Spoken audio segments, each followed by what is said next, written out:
Hello friend, আসসালামু আলাইকুম। আশা করি আপনারা ভালো আছেন। আপনাদের এক্সেলে কোনো ডাটা টাইপ করলে অথবা কপি করে নিয়ে আসলে ঠিক এরকম দেখা যায়।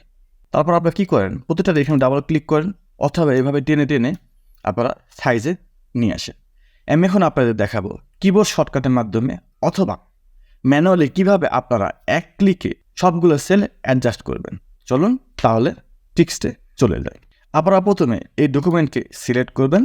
এরপরে কিবোর্ড থেকে অল্ট এইচ ও আই দেখুন অ্যাডজাস্ট হয়ে গেল।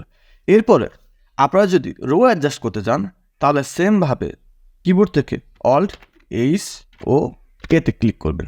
দেখুন আপনার কলাম ও রো অ্যাডজাস্ট হয়ে গেল। এখন এটি আপনি ম্যানুয়ালি কীভাবে করবেন, আপনি প্রথমে কন্ট্রোল এ দিয়ে সিলেক্ট করবেন। এরপরে আপনার চলে যাবেন হোমে গিয়ে দেখতে পাচ্ছেন ফরম্যাট, এই ফরম্যাটে ক্লিক করবেন। এরপর লেখা আছে অটোফিট কলাম ওয়েথ, ক্লিক করবেন। দেখুন আপনার কলাম হয়ে গেছে। এরপর রো করার জন্য কী করবেন, আপনি সেমভাবে কন্ট্রোল এতে সিলেক্ট করবেন। তারপরে আপনি ফরম্যাটে চলে যাবেন। ফরম্যাটে গিয়ে দেখবেন অটোফিট রো হাইট, এখানে ক্লিক করবেন। দেখুন হয়ে গেল। আশা করি আপনারা এই রো এবং কলাম কীভাবে অটোফিট করতে হয় আপনারা তা জানতে পারলেন।